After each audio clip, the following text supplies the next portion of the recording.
Hi Fire Signs, Aries Leo Sagittarius, welcome po sa ating channel. At ito ay yung Daily Gabay Tarot Reading for September 22, September 23, 2023. Please be reminded that this is channel reading po.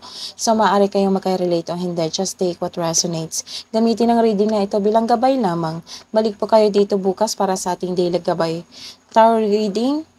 Balik po kayo dito bukas para sa Daily Gabay Tarot Reading natin.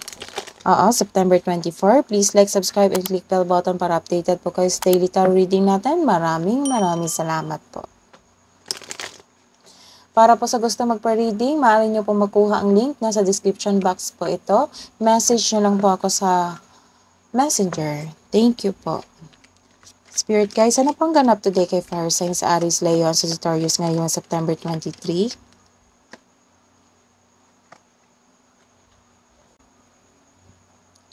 This is a reverse card. Nagkaroon kayo ng releasing of emotion. You are letting go of your grudges. So, you are decided, Fire Signs, Aries, Leo, Sagittarius, to let go of your emotion.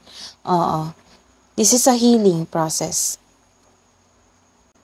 This is a reverse card. Nagkaroon pa kayo ng disbalance sa inyong buhay ngayon. Maybe sa inyong emotion ito kasi you are decided to move on, to release your grudges, to release your emotion kasi sobrang nabibigatan ka na. Nagkaroon kasi ng conflict dito eh. Isang hindi pagkakauroon ng pagkakaunawaan. Opo. So you are decided to move on, to let go of these grudges. Nagkaroon kayo ng struggle sa changes dahil nag-look back ka sa past. So, the advice is try to look at what you need now in the present. You are guided to find peace. You are divinely guided. Let's see, ano yung self-care today, ngayong araw na ito, September 23, para po kay Aries, Leo, and Sagittarius. Drink tea para makakonect kayo sa inyong intuition, sa inyong sarili, para makalma kayo. Advice po. View from above. View from above. Get the big picture.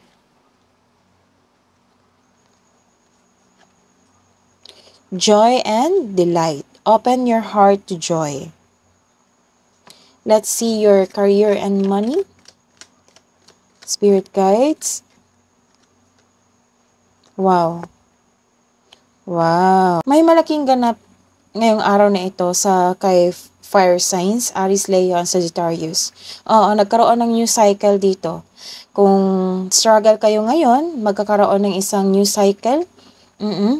New cycle, complete na yung cycle sa inyong struggle, magkakaroon na ng blessings.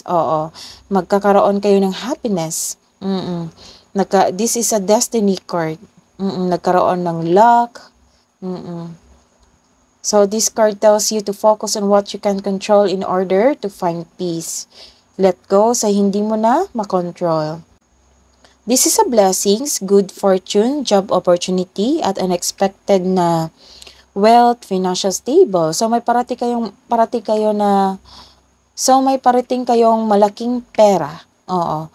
Kung gipit ka ngayon, may parating na blessings na makapagbago sa iyong kaperahan. Kung jobless ka ngayon, may unexpected job opportunity na darating.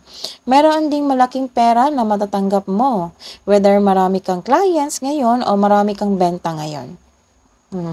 Maaari ding mana ito. May parating talaga na opportunity. Malaking opportunity ito kasi dalawang card to eh. This is very big blessings. Maraming blessings, malaking blessings sa inyong buhay. Pagkakataon nyo na ito, Fire Signs. May parating na job opportunity o business partnership, kasosyo. Grab mo na yung opportunity na ito dahil may nakikita ako ditong financial growth. So, this is the sign. Maganda yung 2 cards nyo sa career and money. Basta po, planuhin nyo ng mabuti at sipagan sa araw-araw. Wow, so take these chances. Kasi ito na yung sign. Let's see your love and romance, self-love, partnership, romance, para po kay Fire Signs. dala-dala yung experience nyo, yung emotions nyo, yung experience mo.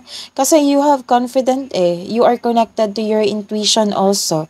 Kaya you have self-confidence to move forward. This is all about to yourself also. Nagkaroon ka ng positive emotion. Ganda.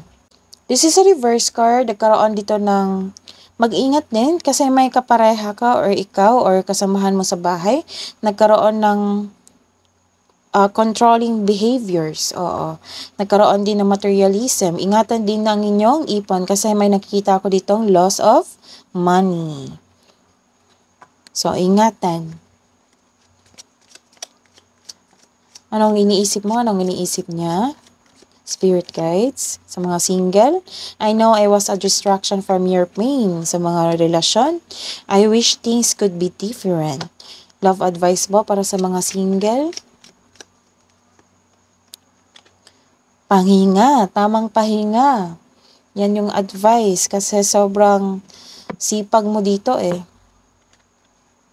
Sa may relasyon, synchronicity. A divine soul counterpart relationship is blessed with amazing moments of synchronicity. So, hingi tayo ng kabuoang message. Adjustments are required. Kailangan talaga ng adjustment. Sa kabuoang advice po ito. So, adjustments. Message from Archangel Porlimiek. Archangel Porlimiek. Let nature soothe you, serve the nature kingdom. So, connect to the nature. Baka yung iba, sub na sa trabaho, wala nang panahon sa nature. That is your reading today, Fire Signs. Balik po kayo dito bukas. Please like, subscribe, and click bell button for notification para po updated kayo sa daily tarot reading natin. Maraming salamat po.